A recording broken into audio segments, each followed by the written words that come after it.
El asfalto se desenrollaba frente a mí como una cinta negra e interminable bajo el manto de la noche. Mi Kenworth, al que yo llamaba El Valiente, roncaba con la familiaridad de un viejo amigo, un sonido grave y constante que había sido la banda sonora de mi vida durante más de 30 años.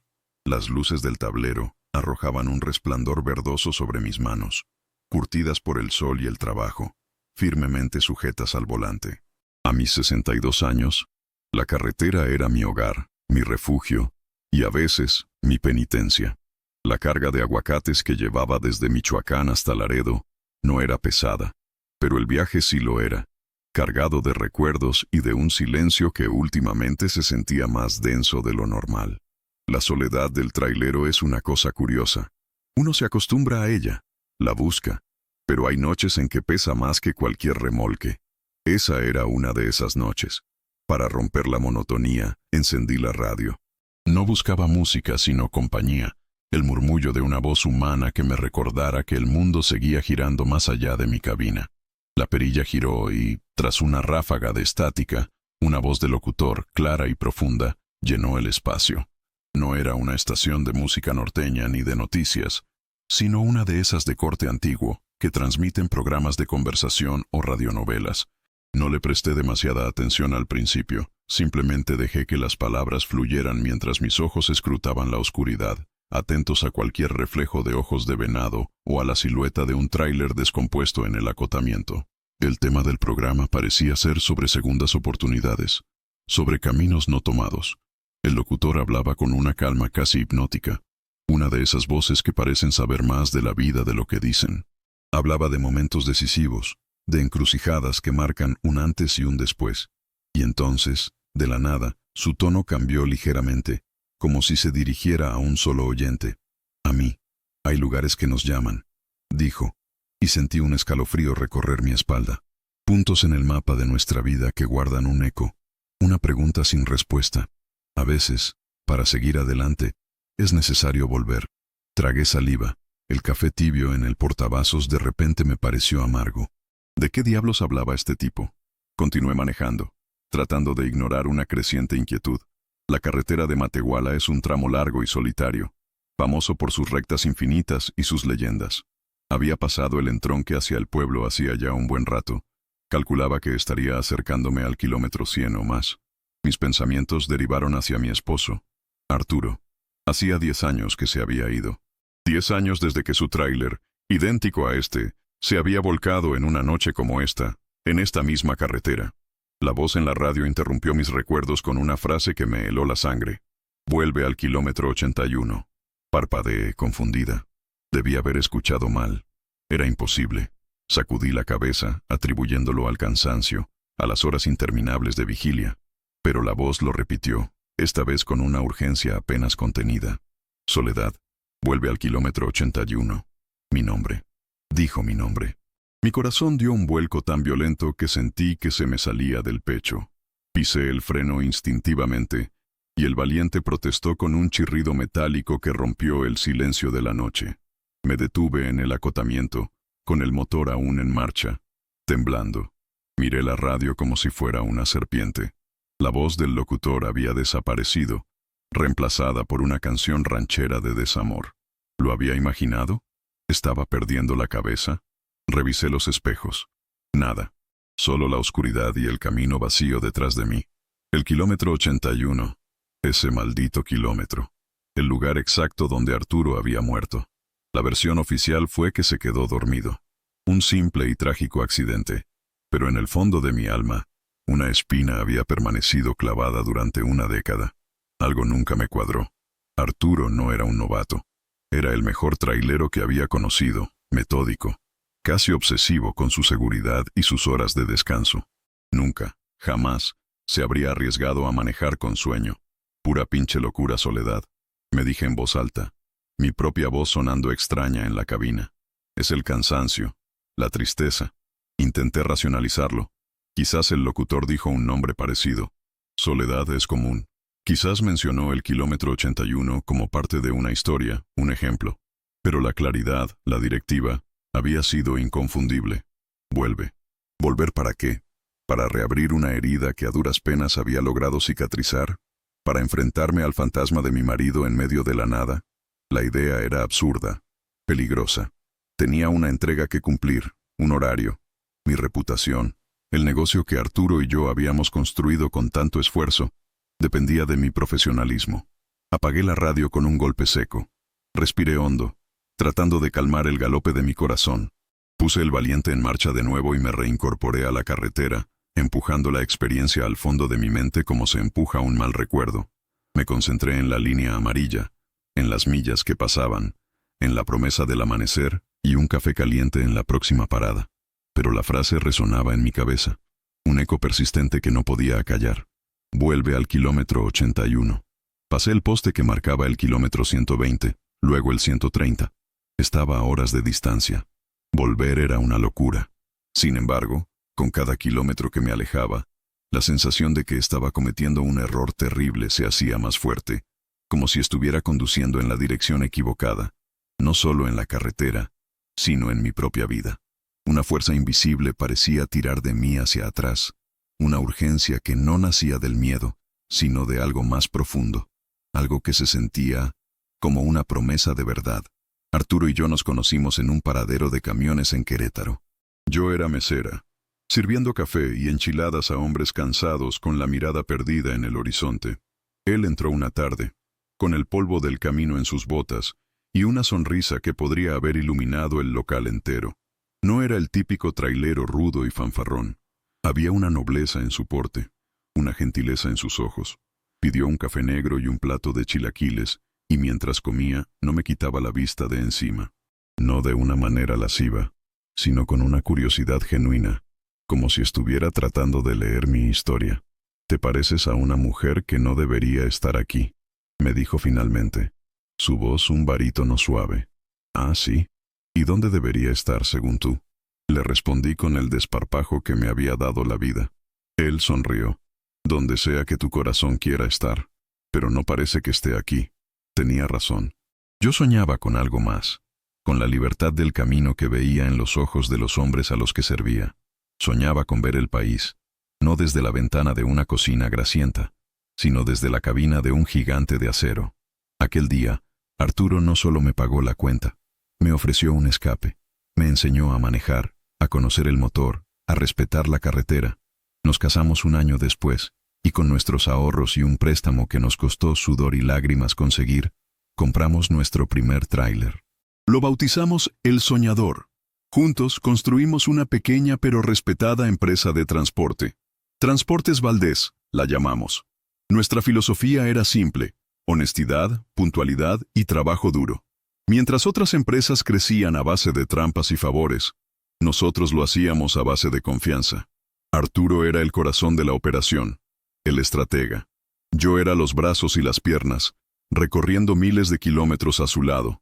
No teníamos lujos. Nuestra casa era modesta, nuestras ropas sencillas. Pero éramos ricos en todo lo que importaba: amor, respeto y un propósito compartido. Teníamos un socio, Ricardo Vargas. Era amigo de la infancia de Arturo. Un tipo listo, con estudios, que se encargaba de la parte administrativa, de los contratos y las finanzas. Arturo confiaba ciegamente en él. Ricardo es el cerebro, yo soy el músculo, solía decir riendo. A mí, Ricardo nunca me terminó de convencer. Había en él una ambición que me inquietaba, un brillo en los ojos cuando hablaba de dinero que contrastaba con la pasión de Arturo por la carretera. Siempre vestía impecable, hablaba de inversiones y de cómo apalancar el negocio, un lenguaje que a mí me sonaba a chino. Recuerdo una vez que Arturo recibió una pequeña herencia de un tío lejano. No era una fortuna, pero sí una cantidad considerable. Arturo quería invertirla en un segundo tráiler, en expandir nuestra flota. Ricardo, en cambio, le presentó un complicado esquema de inversiones en la bolsa, prometiendo triplicar el dinero en 6 meses. Con eso, Arturo, no compramos un tráiler, compramos 5, le dijo, mostrándole gráficos y proyecciones en su computadora. Podríamos dejar de manejar y ser verdaderos empresarios. Imagínate Soledad, con un bolso Chanel original, no una imitación de Tepito. La mención de la marca me pareció tan fuera de lugar, tan superficial, que me causó un rechazo instantáneo. Arturo, siempre confiado, se dejó convencer. El dinero de la herencia se fue a ese fondo de inversión que Ricardo manejaba. Los meses pasaron y las ganancias nunca llegaron. Ricardo siempre tenía una excusa. El mercado estaba volátil. Había que ser pacientes. Una crisis en Asia. La expansión se pospuso, y seguimos trabajando el doble para pagar las deudas. A pesar de eso, Arturo nunca dudó de su amigo. Ricardo sabe lo que hace. Es más listo que nosotros para esas cosas de la lana, me decía cuando yo expresaba mis dudas. Y entonces, llegó aquella noche. Arturo había tomado un viaje urgente a Monterrey, una carga de maquinaria pesada. Ricardo lo había arreglado todo. Es un cliente nuevo, muy importante, paga el doble, no podemos fallar, le había dicho. Yo tenía un mal presentimiento. Le rogué a Arturo que no fuera, que esperara al día siguiente. Pero él, con su sentido del deber, me dio un beso en la frente y me dijo que no me preocupara. Vuelvo en 2 días, mi vieja. Y con la lana de este viaje, empezamos a juntar para nuestro segundo camión, ahora sí, sin depender de nadie. Fue la última vez que lo vi con vida. La llamada llegó al amanecer. Un policía estatal con voz monótona.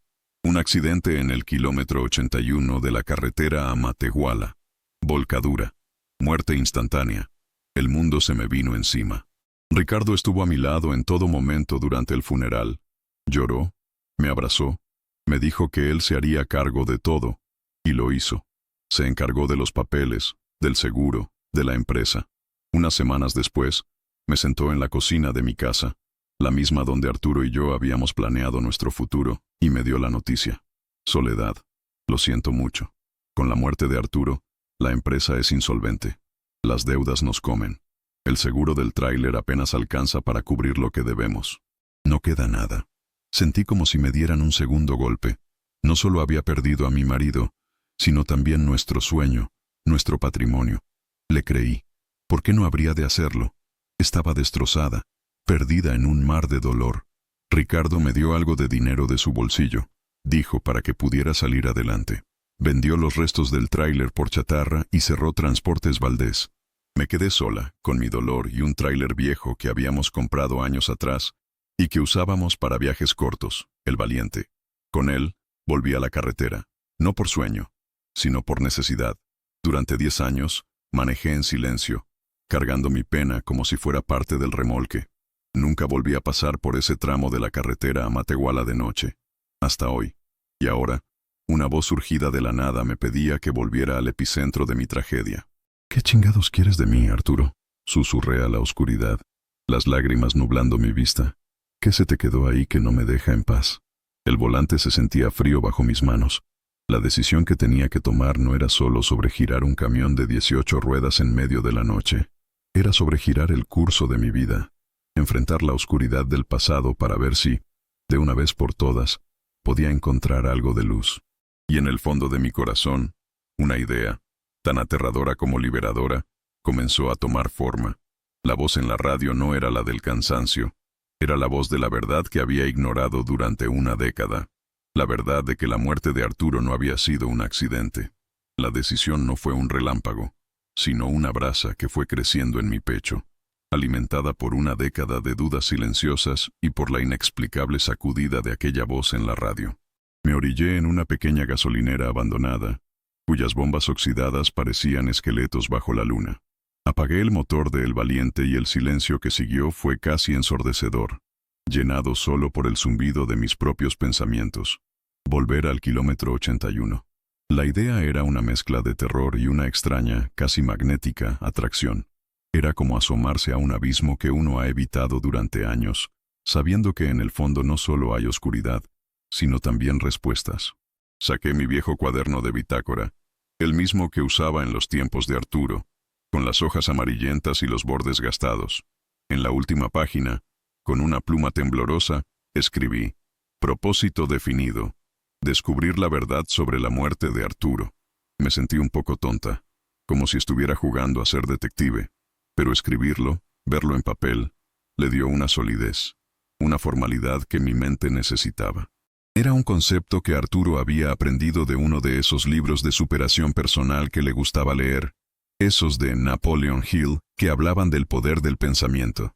Si lo tienes claro en tu mente, Sole, ya tienes la mitad del camino andado, me decía. En ese momento, sentí que mi propósito no podía ser más claro. Mi plan comenzó a tomar forma en la penumbra de la cabina. No podía simplemente aparecer en el kilómetro 81 y esperar que las respuestas cayeran del cielo. Necesitaba ser metódica, como Arturo me había enseñado a hacer con el mantenimiento del camión. Primero, tenía que volver, no de noche, sino a la luz del día. Necesitaba ver el lugar con ojos frescos, sin el velo del miedo y la oscuridad. Segundo, necesitaba hablar con gente que pudiera recordar algo, cualquier cosa, otros tráileros, gente de los ranchos cercanos, el policía que levantó el reporte, si es que aún podía encontrarlo.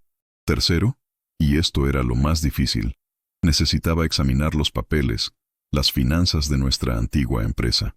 Necesitaba entender cómo el sueño de nuestra vida se había evaporado de la noche a la mañana, y eso significaba, inevitablemente, enfrentar a Ricardo Vargas. La sola idea me revolvía el estómago. Ricardo se había convertido en un pez gordo. Después de cerrar nuestra pequeña empresa, había abierto la suya, Logística Vargas Premier. Se rumoreaba que manejaba contratos millonarios, que importaba y exportaba para grandes corporaciones. Lo había visto un par de veces de lejos en la ciudad. Conducía un BMW último modelo y su esposa lucía ropa que gritaba «dinero» a los cuatro vientos. Él vivía la vida que Arturo y él habían soñado, pero la vivía solo. Un pensamiento amargo cruzó mi mente. ¿Y si Ricardo había tenido algo que ver? Sacudí la cabeza, intentando alejar la sospecha. Era el mejor amigo de Arturo, su casi hermano. Pero la voz de la duda, esa que había acallado por años, susurraba. ¿Quién más se benefició de su muerte? Nadie, solo Ricardo. Encendí el motor. Girar el tráiler en esa carretera angosta no era tarea fácil. Requería paciencia, precisión y todos mis años de experiencia. Mientras maniobraba lentamente, el chirrido de los neumáticos sobre el asfalto sonaba como un grito de guerra. Cada metro que avanzaba en la dirección contraria, hacia el sur, se sentía como una victoria. Ya no huía del kilómetro 81. Iba a su encuentro. El viaje de regreso fue diferente. La noche ya no se sentía opresiva, sino expectante. Yo no era la misma mujer que había pasado por aquí hacía unas horas. La soledad que huía había sido reemplazada por una soledad que buscaba. Llegué al amanecer. El cielo se teñía de tonos rosados y anaranjados, pintando el desierto con una belleza melancólica. Encontré el poste de metal blanco y verde, Camenas 81. Me detuve en el acotamiento, justo donde la tierra removida y la falta de vegetación aún marcaban una cicatriz en el paisaje, el lugar donde el tráiler de Arturo había salido del camino. Bajé de la cabina. El aire de la mañana era fresco y olía a tierra mojada por el sereno. Caminé lentamente hacia el borde del barranco. No era muy profundo, pero sí lo suficiente. Abajo, entre los matorrales y las rocas, aún se podían ver pequeños fragmentos de metal oxidado y vidrio roto, como las migajas de una vida destrozada. Me quedé allí de pie, en silencio, esperando. No sabía qué esperaba encontrar. ¿Una señal? ¿Una revelación? No hubo nada de eso. Solo el viento silbando entre los mezquites y el dolor sordo en mi pecho. Pero esta vez el dolor no me paralizó. Lo observé, lo sentí, lo acepté como parte del paisaje. Recordé el informe del accidente. El conductor probablemente se quedó dormido, perdió el control en la curva y volcó. La curva. Miré la carretera. Era una curva suave, casi imperceptible. Un conductor experimentado como Arturo podría haberla tomado con los ojos cerrados, incluso a alta velocidad. Algo no encajaba. La teoría del sueño nunca me había convencido. Arturo tenía un ritual sagrado. Cada 4 horas de manejo, paraba 15 minutos. Estiraba las piernas, tomaba un café, revisaba el camión. Era su ley. Comencé a caminar por el borde de la carretera, examinando el suelo. Mis botas levantaban un polvo fino. Buscaba algo, cualquier cosa fuera de lugar. A unos 50 metros antes de la marca del accidente, vi algo. Un trozo de metal ennegrecido, semienterrado en la tierra dura del acotamiento. Me arrodillé y lo saqué con cuidado. Era pesado, irregular, como si fuera parte de una pieza más grande que hubiera explotado. No parecía del tráiler de Arturo. Su Kenworth era rojo, y esto era de un gris oscuro, casi negro, y olía a quemado. Un olor químico y antiguo. Lo guardé en el bolsillo de mi chamarra. No sabía qué era, pero sentí que era importante. Era la primera pieza de un rompecabezas que apenas comenzaba a armar. Pasé el resto de la mañana allí, caminando, observando, absorbiendo el lugar. El sol comenzó a calentar, pero yo no sentía ni hambre ni sed. Sentía una claridad que no había tenido en años. Mi propósito definido me anclaba, me daba una dirección. Antes de subir de nuevo a El Valiente, miré una última vez hacia el barranco. «No te preocupes, mi amor», susurré al viento. «Voy a saber qué pasó. Te lo juro». Al arrancar el motor, la radio se encendió sola. No hubo voz, ni estática. Solo una canción. Una vieja balada de Javier Solís que Arturo y yo solíamos escuchar en nuestras primeras citas. Sombras nada más, acariciando mis manos. Una lágrima rodó por mi mejilla, pero esta vez no era de tristeza, era de determinación. El camino por delante era largo y peligroso, pero por primera vez en 10 años no me sentía sola. Tenía un propósito, una promesa que cumplir, y la extraña sensación de que mi Arturo, de alguna manera, me estaba guiando desde el más allá. El primer paso de mi plan estaba cumplido. Ahora venía lo difícil: hacer hablar a los vivos. Dejé El Valiente encargado en un paradero de confianza en Matehuala, un lugar de esos con regaderas que funcionan y un restaurante que sirve machacado con huevo como Dios manda. Sabía que mi investigación no podía hacerse desde la cabina de un tráiler. Necesitaba moverme con más agilidad, pasar desapercibida. Tomé un autobús de segunda clase hacia la capital del estado. Mi primer objetivo era encontrar el informe policial original. No la copia que me había dado Ricardo, sino el archivo oficial. Después de un día entero de dar vueltas por oficinas gubernamentales grises y polvorientas, lidiando con burócratas que parecían disfrutar diciendo no o vuelva mañana, finalmente di con el archivo. Una mujer mayor, con lentes de fondo de botella y un chongo apretado, se compadeció de mi historia de viuda y tras aceptar una cooperación voluntaria para los refrescos, me trajo una carpeta amarillenta que olía a olvido. Me senté en una banca de metal en un pasillo mal iluminado y empecé a leer. La mayor parte era lenguaje técnico y repetía la versión que ya conocía. Pero en la última página encontré algo nuevo: la declaración de un testigo, un ranchero llamado don Evaristo Cruz, cuyo rancho colindaba con la carretera cerca del kilómetro 81. Según el informe, don Evaristo había escuchado un ruido fuerte, como un trueno, pero seco, seguido de un estruendo metálico. Cuando se asomó, vio el tráiler ya volcado y en llamas. Pero había un detalle que me llamó la atención. Don Evaristo afirmaba haber visto otro vehículo alejándose de la escena a toda velocidad. Un coche oscuro, no una camioneta ni otro tráiler. La policía, en su reporte final, había desestimado este testimonio como poco fiable, argumentando que el testigo era un anciano y que la visibilidad era mala. Pero para mí, esa frase fue como una luz en la oscuridad. Confirmaba mis sospechas de que Arturo no estaba solo en esa carretera. Conseguir la dirección de don Evaristo no fue fácil, pero tras otra cooperación y un par de horas de espera, obtuve la ubicación de su rancho. Estaba a unos kilómetros del lugar del accidente, tierra adentro. Al día siguiente, contraté a un taxista local, un muchacho joven con un tsuru destartalado que sonaba como si fuera a desarmarse en cualquier momento, para que me llevara. El camino era de terracería, un sendero polvoriento que serpenteaba entre cactus y huizaches.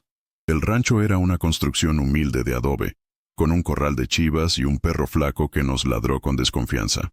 Don Evaristo era un hombre de piel curtida como el cuero y ojos azules y acuosos que parecían haberlo visto todo. Al principio se mostró reacio a hablar. «De eso ya pasó mucho tiempo, señora. ¿Pa' qué remover el pasado?», me dijo, mientras desgranaba maíz en un pequeño banco de madera. Le expliqué quién era. Le hablé de Arturo, de mi sospecha de que no había sido un accidente. Su expresión cambió. La desconfianza dio paso a una especie de tristeza resignada. Me invitó a sentarme y le pidió a su esposa que nos trajera un vaso de agua fresca. Yo les dije a los judiciales lo que vi, comenzó, su voz rasposa por los años y el cigarro. Esa noche yo no podía dormir por el dolor de una muela. Escuché el tronido, fuerte, ¡pum! No fue un reventón de llanta, yo sé cómo suenan. Esto fue otra cosa. Y luego el arrastrón y el golpe. Me asomé por la ventana y vi el fuego. Y vi el carro. Un carro grande, negro, de esos caros. Se fue echando madres, pa'l norte. ¿Está seguro, don Evaristo? ¿Pudo ver algo más?, le pregunté, mi corazón latiendo con fuerza. Él negó con la cabeza. Estaba lejos y oscuro, pero no era un carro de por aquí. La gente de por aquí manejamos trocas viejas, no esos lujos. Me contó que al día siguiente, cuando los judiciales lo interrogaron, sintió que no le creían, que lo trataban como a un viejo loco. Y luego, unos días después, vino otro hombre a verme. ¿Otro hombre? ¿No era policía?, pregunté, inclinándome hacia adelante. No, no. Este venía bien vestido, traje y corbata. Muy amable el señor. Me dijo que era del seguro o algo así, de la empresa del camión. Me hizo las mismas preguntas. Yo le conté lo del carro negro. Mi sangre se heló. ¿Se acuerda cómo era ese hombre, don Evaristo? El anciano se quedó pensativo, mirando al horizonte. Era un tipo de ciudad, con zapatos brillosos. Hablaba muy propio. Traía un portafolio de cuero y olía a un perfume caro, de esos que marean. La descripción encajaba perfectamente con Ricardo Vargas. Ricardo había estado aquí. Había hablado con el único testigo que contradecía la versión oficial. Y convenientemente, el testimonio de don Evaristo había sido desacreditado. La pieza de metal que encontré en la carretera, el trueno seco que escuchó el ranchero, el coche negro huyendo, las piezas empezaban a encajar de una manera aterradora. Le agradecí a don Evaristo con toda la sinceridad de mi corazón y le dejé algo de dinero, a pesar de sus protestas. No es por la información, es por su tiempo y su valentía, le dije. De regreso a la ciudad, el Tsuru del taxista me parecía un carruaje de lujo. Tenía una pista real. Ricardo no solo me había mentido sobre la situación financiera de la empresa, sino que también había interferido en la investigación de la muerte de su mejor amigo. ¿Por qué? La respuesta parecía obvia y monstruosa. Para ocultar la verdad. Mi siguiente parada fue un viejo amigo de Arturo, Felipe, un mecánico diésel considerado una leyenda entre los traileros de la región. Su taller era un caos organizado de motores, llantas y herramientas. Felipe era un hombre de pocas palabras, pero de una lealtad inquebrantable. Cuando le conté mis sospechas, no se sorprendió. Siempre se me hizo raro lo de tu Arturo, dijo, limpiándose las manos llenas de grasa con un trapo. Ese camión estaba impecable. Yo mismo le había hecho el servicio una semana antes. Frenos, motor, todo al 100. Le mostré la pieza de metal que había encontrado. La examinó con cuidado, la olió, la raspó con una navaja. Esto no es de un Kenworth, sentenció. Esto parece un pedazo del cárter de un coche, pero está reventado desde adentro, no por un golpe, como si algo hubiera explotado. El trueno seco. Felipe se quedó en silencio por un momento, sus engranajes mentales trabajando a toda velocidad. Luego, sus ojos se abrieron de par en par. Hay una cosa, Soledad, algo que nunca te conté para no darte más penas. Me llevó a la parte trasera de su taller, a un rincón cubierto por una lona polvorienta. La levantó, revelando una caja de metal llena de piezas de motor retorcidas y quemadas. Son los restos del motor de Arturo. Ricardo me dijo que los tirara a la chatarra, pero se me hizo gacho. Pensé que a lo mejor un día querrías guardar algo, así que los traje para acá. Mi corazón se detuvo. Los restos del corazón de El Soñador. Felipe comenzó a hurgar entre los fierros retorcidos. Arturo y yo le habíamos hecho una modificación al camión. Un sistema de rastreo GPS escondido. Era una idea mía, por si se lo robaban. Solo él y yo sabíamos dónde estaba. Ricardo no tenía ni idea. Con unas pinzas y un desarmador, Felipe extrajo una pequeña caja negra, chamuscada pero aparentemente intacta. Si esta cosa todavía jala, dijo con un brillo de esperanza en los ojos, podríamos ver la última ruta de Arturo. No solo dónde se detuvo, sino a qué velocidad iba, si frenó de golpe. Todo. Era una posibilidad remota, una aguja en un pajar. Pero en mi lucha por la verdad, era la esperanza más grande que había tenido hasta ahora. El fantasma del kilómetro 81 no solo me había llamado, me estaba entregando sus secretos, pieza por pieza. La pequeña caja negra del GPS era mi arca de la alianza. Felipe, con la paciencia de un cirujano, pasó 2 días trabajando en ella. La limpió, reemplazó algunos cables quemados y, con la ayuda de su hijo, un joven genio de las computadoras, logró conectarla a una laptop vieja. El momento de la verdad llegó en la penumbra del taller, con el olor a diésel y café rancio flotando en el aire. La pantalla parpadeó y un mapa de la región apareció, con una línea roja serpenteante que marcaba la última ruta de Arturo. Mis manos sudaban. Felipe y su hijo, Toño, se inclinaron sobre la pantalla. sus rostros iluminados por el resplandor del monitor. «Aquí está», dijo Toño, señalando un punto en la carretera. «Esta es la ruta del día del accidente. Salió de la ciudad a las 4:15 p.m. Seguimos la línea roja con la mirada, kilómetro por kilómetro. Vimos sus paradas, sus velocidades. Todo era normal, metódico, predecible, típico de Arturo. Se detuvo a cenar en un paradero conocido, justo como lo haría él. Luego continuó, a una velocidad constante de 90 kilómetros por hora. No había nada que indicara somnolencia o comportamiento errático. Entonces, llegamos al tramo final. «Miren esto», dijo Toño, su voz tensa. Unos 10 kilómetros antes del kilómetro 81. La velocidad del tráiler comenzó a disminuir de manera constante. De 90 a 80, luego a 70. «No está frenando de golpe», observó Felipe. «Está perdiendo potencia, como si el motor estuviera fallando». Luego, a unos 500 metros del lugar del accidente, la línea roja se detuvo por completo. «Aquí paró», susurré, mi garganta seca. «Se detuvo en el acotamiento», confirmó Toño, ampliando el mapa. «El camión estuvo parado por 7 minutos. 7 minutos. 7 minutos en los que Arturo estuvo vivo, detenido a un costado de la carretera. ¿Qué pasó en esos 7 minutos? La versión del accidente se desmoronaba ante mis ojos. Un hombre que se está quedando dormido no se detiene ordenadamente en el acotamiento. Un hombre con una falla mecánica, sí. La línea en el mapa continuó. Después de los 7 minutos de inactividad, el punto rojo se movió de nuevo, pero de una manera errática. Aceleró bruscamente, a más de 120 kilómetros por hora, una velocidad peligrosísima para un tráiler cargado en esa curva. Y luego, el registro se detuvo abruptamente en el punto exacto de la volcadura. «No tiene sentido», dijo Felipe, rascándose la cabeza. «¿Por qué aceleraría así después de una falla? A menos que no fuera él quien conducía», dije, las palabras saliendo de mi boca antes de que pudiera procesarlas. Los tres nos quedamos en silencio, contemplando la terrible implicación de mis palabras. El coche negro que vio don Evaristo. La explosión. La aceleración repentina. La imagen que se formó en mi mente era espantosa. Arturo se detiene por una falla. Alguien se acerca en otro vehículo.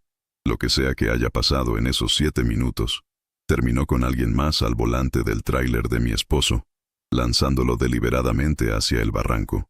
La pieza de metal que encontré. «Felipe, ¿qué podría causar una explosión así en el cárter de un coche?», le pregunté, mi voz apenas un susurro. Felipe y Toño intercambiaron una mirada sombría. «Un explosivo pequeño, de tipo casero», dijo Toño. «Algo colocado estratégicamente». «No para destruir el coche, sino para detenerlo. Para obligar al conductor a parar en un lugar preciso. La trampa. Había sido una emboscada. Habían saboteado el coche de Arturo para que se detuviera en ese punto exacto, en la oscuridad, lejos de cualquier ayuda. No fue un accidente. Fue un asesinato». La revelación me golpeó con la fuerza de un golpe físico. Tuve que sentarme en un viejo neumático, luchando por respirar. El dolor que sentí no era la pena sorda de la viudez, sino la rabia ardiente de la injusticia. Habían matado a mi Arturo, a sangre fría, y lo habían hecho pasar por un descuido, manchando su memoria, su reputación de profesional impecable. Y el único hombre que se benefició de todo esto fue Ricardo Vargas. Ahora necesitaba la prueba final, la que conectara a Ricardo directamente con el crimen. Y esa prueba estaba en los números, en las finanzas de Transportes Valdés. Sabía que este era el siguiente paso, y el más peligroso. Enfrentar a Ricardo no era como hablar con un ranchero anciano o un mecánico leal. Ricardo era poderoso, tenía conexiones y no dudaría en aplastar a cualquiera que se interpusiera en su camino. Recordé su ambición, sus conversaciones sobre dinero y poder. Recordé cómo sus ojos brillaban al hablar de la posibilidad de cenar en un restaurante en Polanco o de tener una casa de vacaciones en Acapulco. Su aspiración no era solo tener dinero, era tener el estilo de vida que viene con él, un estilo de vida que Arturo y yo nunca habíamos buscado. Nuestra riqueza estaba en el camino, en la libertad, no en las apariencias. Felipe me puso una mano en el hombro. «No estás sola en esto, Soledad. Arturo era mi amigo. Vamos a llegar al fondo de esto juntos». Su lealtad fue un bálsamo para mi alma herida. Toño, por su parte, ya estaba tecleando furiosamente en su laptop. Estoy buscando registros financieros de Logística Vargas Premier, dijo. Es una empresa pública. Parte de su información debe ser accesible. Mientras Toño se sumergía en el mundo digital de las finanzas, yo me preparaba para el mundo real. Necesitaba un plan para acercarme a Ricardo. Sabía que no podía simplemente tocar la puerta de su lujosa oficina y exigirle respuestas. Tenía que ser más inteligente. Decidí usar su propia ambición en su contra. Crearía una fachada, una mentira. Me presentaría ante él no como la viuda de su antiguo socio, sino como una potencial cliente, una transportista independiente, con una pequeña flota que buscaba una alianza con una empresa más grande. Era un riesgo enorme. Él podría reconocerme, podría darse cuenta del engaño, pero era el único camino que veía para entrar en la guarida del lobo. Pasé los siguientes días preparándome. Con la ayuda de Felipe, inventamos una historia creíble. Creamos una pequeña empresa ficticia, Transportes Horizonte, con papeles y una dirección falsos. Toño incluso diseñó un logo y una página web sencilla pero profesional. Yo, por mi parte, trabajé en mi apariencia. Guardé mi ropa de trabajo, mis botas polvorientas y mi chamarra de mezclilla. Con parte del dinero que había ahorrado, me compré un traje sastre sencillo pero elegante, unos zapatos de tacón bajo y un bolso de piel discreto. Cuando me miré al espejo, casi no me reconocí. No era la trailera Soledad Valdés, era la señora Soledad Montoya, dueña de una prometedora empresa de logística. Era una máscara, un disfraz para la batalla que se avecinaba. Justo cuando estábamos listos para poner el plan en marcha, Toño gritó desde su rincón del taller. «¡Lo encontré! ¡No puede ser!». Corrimos hacia él. En la pantalla había un documento, un reporte anual de Logística Vargas Premier de hacía 9 años. Y en la lista de activos iniciales de la empresa, había una entrada que nos dejó sin aliento.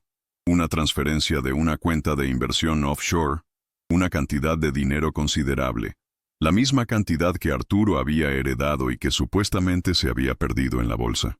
La fecha de la transferencia, 2 semanas después de la muerte de Arturo.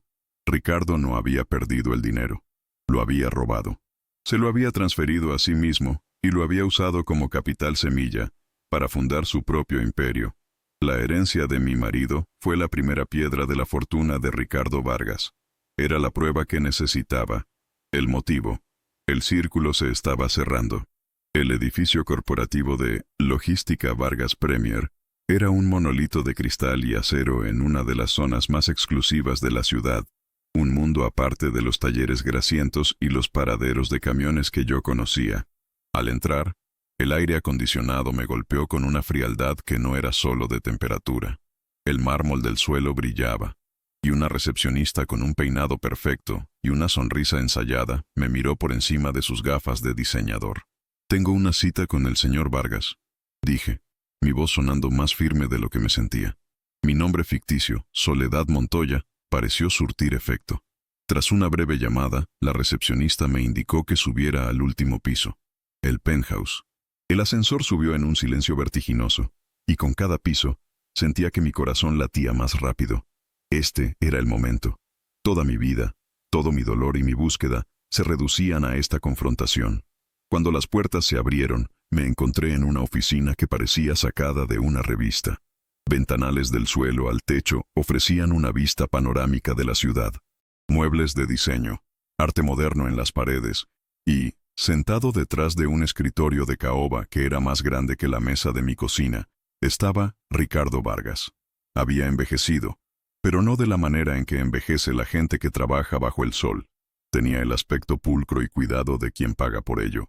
Un traje a la medida, un reloj de oro ostentoso en su muñeca y el mismo brillo ambicioso en los ojos que yo recordaba, solo que ahora estaba teñido de arrogancia. No me reconoció. Para él, yo era solo otra persona de negocios. Me sonrió, una sonrisa que no llegó a sus ojos, y me indicó que tomara asiento. «Señora Montoya, Ricardo Vargas». «Un placer. Mi secretaria me dijo que tiene una propuesta interesante para mí». Comencé a recitar la historia que había ensayado, hablando de mi pequeña flota, de mis rutas en el norte, de mi deseo de expandirme a través de una asociación estratégica. Él escuchaba, asintiendo de vez en cuando, con una expresión de aburrimiento apenas disimulada. Podía ver que me estaba midiendo, calculando cuánto dinero podría sacarme. Dejé que hablara de su empresa, de sus logros, de sus conexiones internacionales. Se jactaba de sus clientes, de los millones de dólares en mercancía que movía cada mes. Era un monólogo de éxito y poder, construido sobre una base de mentiras y muerte. Su empresa es impresionante, señor Vargas, dije, interrumpiéndolo con cuidado. Es el tipo de éxito al que todos aspiramos. Me recuerda a una pequeña empresa en la que trabajé hace muchos años. Se llamaba Transportes Valdés. Al mencionar el nombre, vi un tic casi imperceptible en su ojo izquierdo. Su sonrisa se tensó. ¿Valdés? No me suena. Mintió, su voz perdiendo un poco de su seguridad. Oh, es una pena. Continué, mi voz tranquila pero cargada de intención. El dueño era un hombre increíble. Un trailero de los de antes, honesto, trabajador. Se llamaba Arturo Valdés. Quizás lo conoció. El color desapareció del rostro de Ricardo. Se reclinó en su silla, sus nudillos blancos mientras agarraba los reposabrazos. Me miró fijamente y por primera vez vi el reconocimiento en sus ojos. Vio más allá del traje sastre y el peinado cuidado. Vio a la viuda de su amigo traicionado. ¿Quién es usted? Siseó, su amabilidad evaporada. Dejé caer la farsa. Sabes perfectamente quién soy, Ricardo. Soy Soledad, la esposa del hombre al que dejaste morir para robarle su dinero y su sueño. El silencio en la oficina fue total. La vista panorámica de la ciudad pareció desvanecerse. Solo existíamos nosotros dos, suspendidos en una burbuja de odio y verdad. Ricardo se levantó de un salto, su rostro una máscara de furia. «¿Estás loca? No sé de qué hablas. Seguridad», gritó hacia el intercomunicador. «No te molestes», le dije con calma, sacando de mi bolso una carpeta. «No vine a gritar ni a amenazar. Vine a mostrarte esto». Puse sobre su escritorio una copia del informe de la transferencia de la cuenta offshore, justo al lado de una copia del certificado de defunción de Arturo. Su mirada saltó de un papel a otro, su respiración agitada. «Y también tengo esto», añadí, colocando el trozo de metal ennegrecido que encontré en el kilómetro 81 sobre los papeles. «Un recuerdo de tu trabajo. O debería decir, del trabajo que contrataste». Ricardo se quedó sin palabras. Su fachada de hombre de negocios exitoso se derrumbó, revelando al hombre asustado y culpable que había debajo. «Fue un accidente», balbuceó, su voz apenas un susurro. «No sabes nada. Sé que Arturo se detuvo en el acotamiento por una falla», respondí, mi voz cobrando fuerza con cada palabra. «Sé que estuvo parado 7 minutos. Sé que alguien más tomó el volante de su camión y lo estrelló. Sé que un testigo vio un coche negro huyendo de la escena. Y sé que tú hablaste con ese testigo para asegurarte de que su versión nunca saliera a la luz». Me acerqué al escritorio hasta que solo nos separaba la inmensa tabla de caoba. Lo miré directamente a los ojos. «Pero hay algo que no sé, Ricardo, y quiero escucharlo de tus labios. ¿Por qué? Era tu amigo. Confiaba en ti como en un hermano». Ricardo se derrumbó en su silla, su rostro entre las manos. Por un momento, vi un destello de algo que podría haber sido remordimiento. «Yo no quería que muriera», dijo con la voz quebrada. «Te lo juro. El plan era solo asustarlo, que tuviera un accidente leve. La deuda de juego me estaba ahogando, Soledad. Le debía dinero a gente muy peligrosa. Necesitaba la herencia de Arturo. Pensé que si el camión se dañaba, el seguro pagaría, y yo podría usar ese dinero, y luego devolverlo. Pero el tipo que contraté, se le pasó la mano. Dijo que Arturo se resistió, que lo reconoció.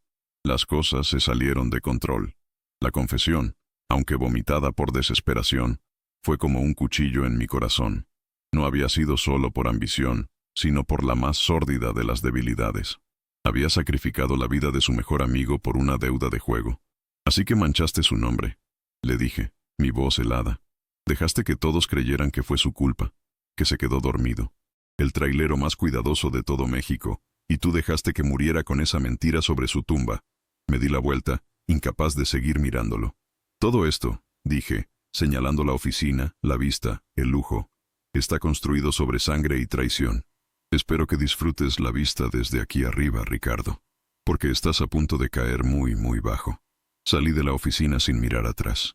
En mi bolso, una pequeña grabadora digital, que había estado encendida desde que entré, contenía la confesión que sellaría su destino. La justicia para Arturo no vendría de una confrontación en una oficina. Vendría del sistema, de la ley que él había burlado durante tanto tiempo.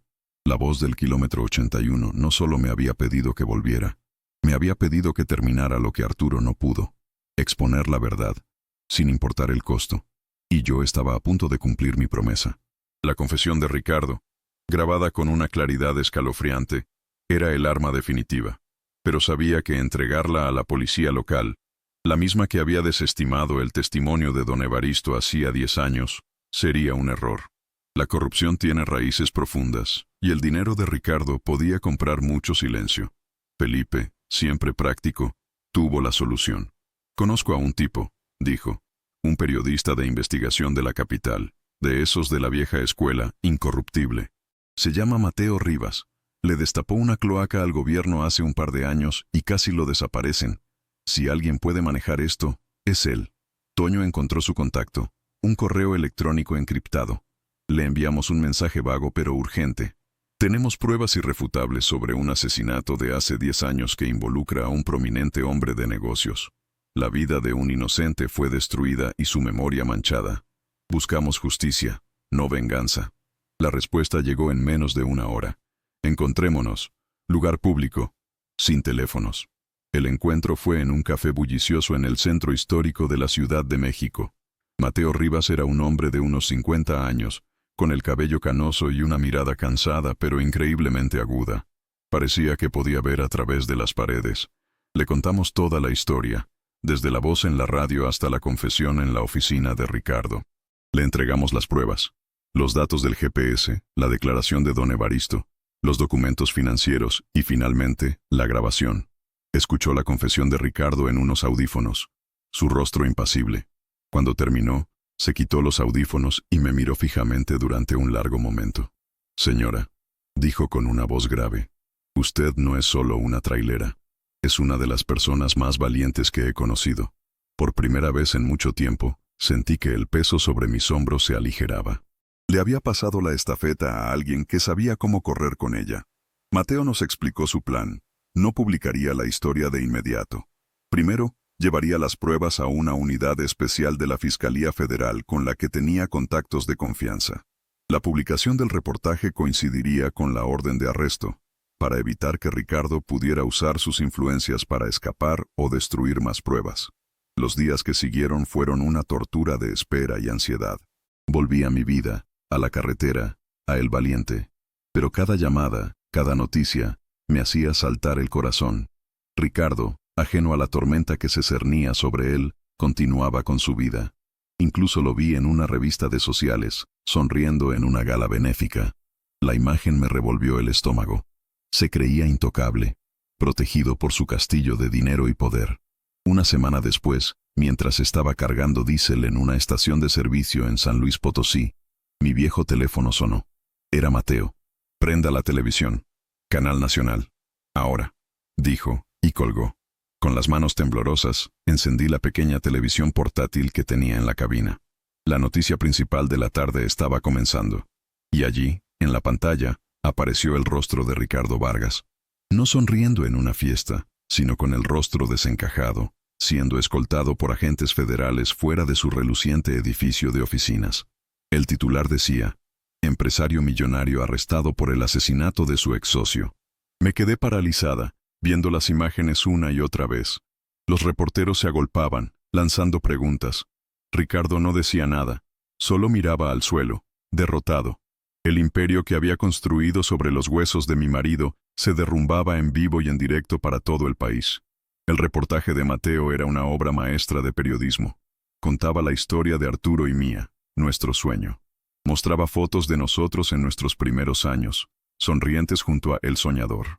Entrevistó a don Evaristo, quien finalmente pudo contar su verdad sin miedo.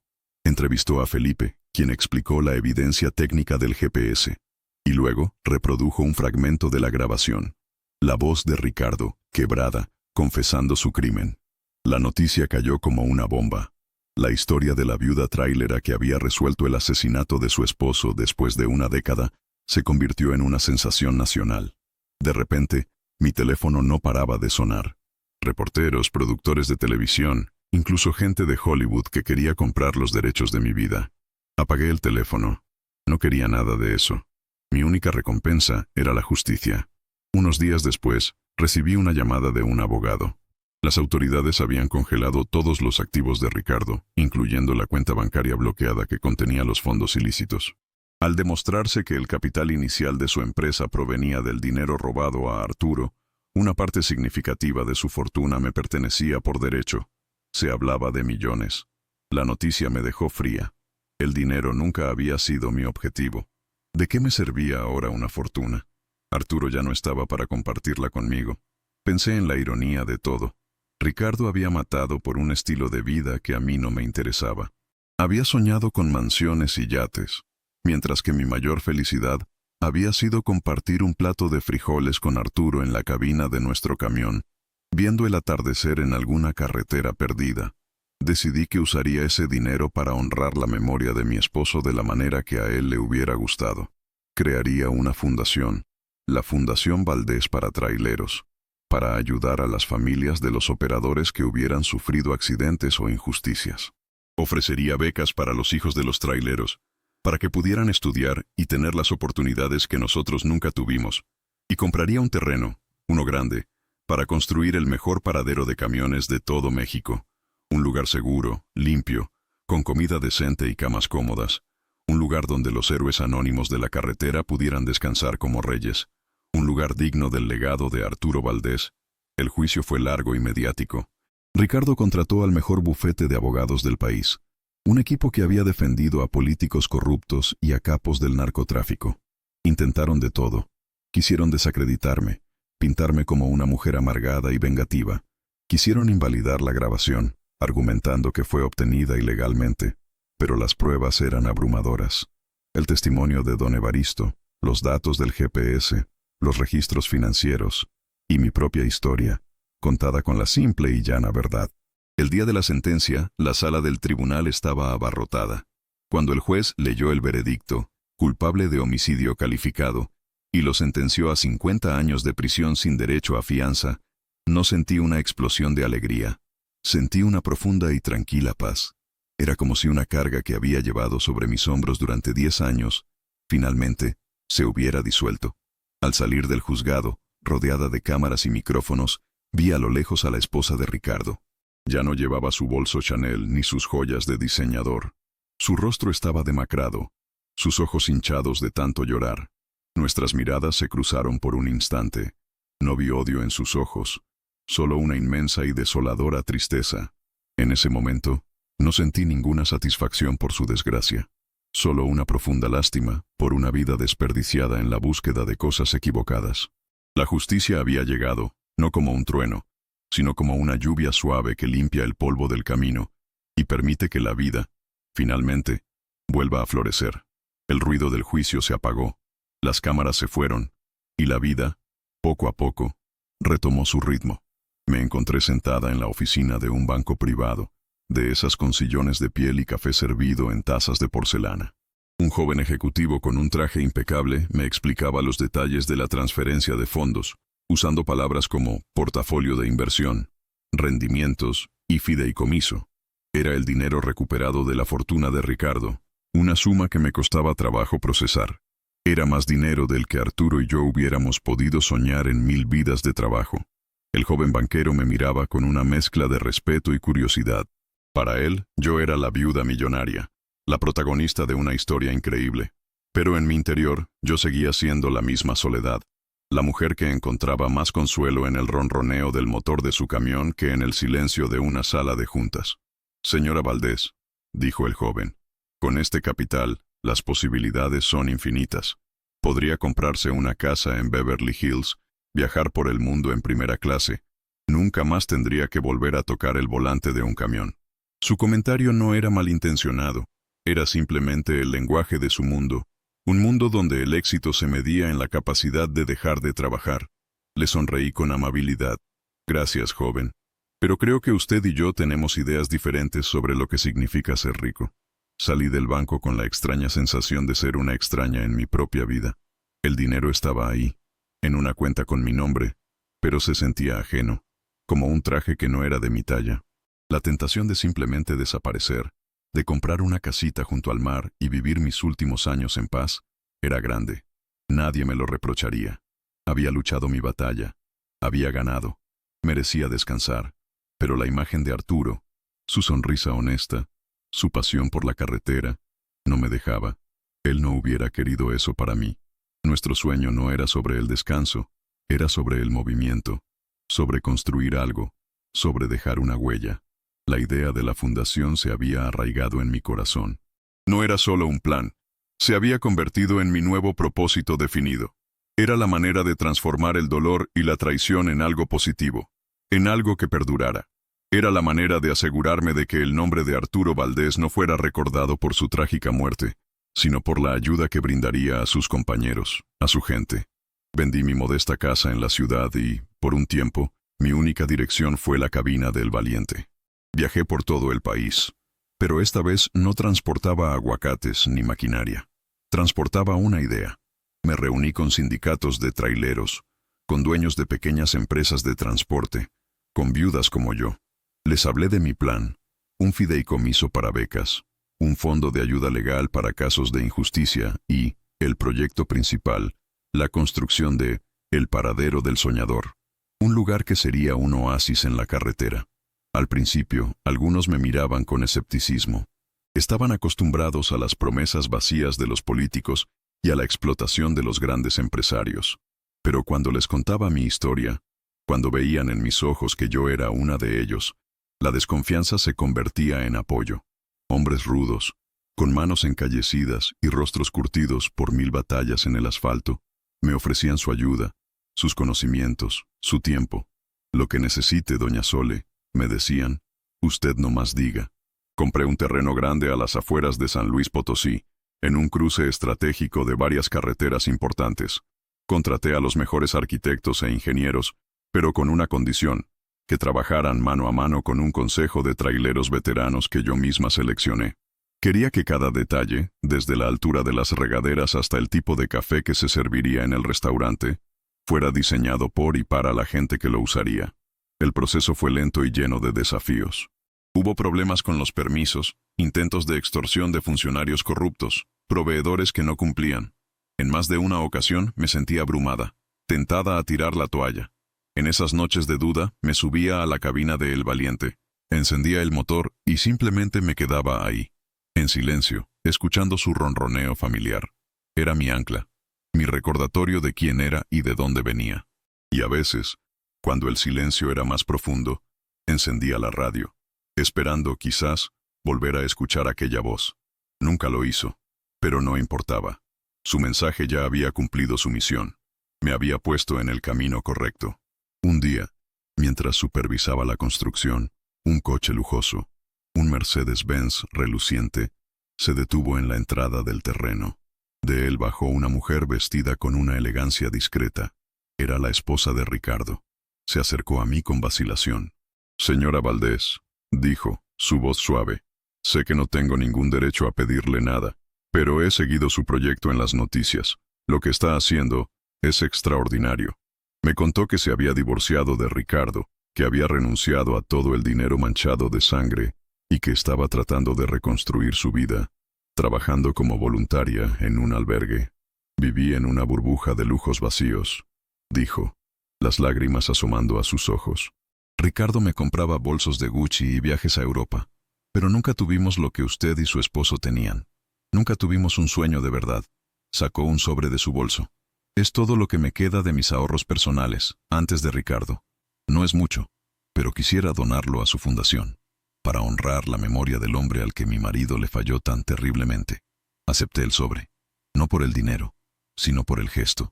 En su arrepentimiento, vi el cierre final de un ciclo de dolor. La redención, al igual que la justicia, a veces toma caminos inesperados. Finalmente, después de 2 años de trabajo incansable, El Paradero del Soñador abrió sus puertas. Era más que un paradero. Era un complejo con talleres mecánicos impecables, un hotel con habitaciones limpias y cómodas, un restaurante con comida casera a precios justos, un pequeño cine, una biblioteca e incluso una capilla. En la entrada, una gran placa de bronce decía, «En memoria de Arturo Valdés y de todos los soñadores que recorren los caminos de México». El día de la inauguración fue una fiesta. Cientos de traileros de todo el país vinieron con sus familias. Había música, comida y una camaradería que llenaba el aire. Di un discurso, no desde un podio, sino desde el estribo de El Valiente.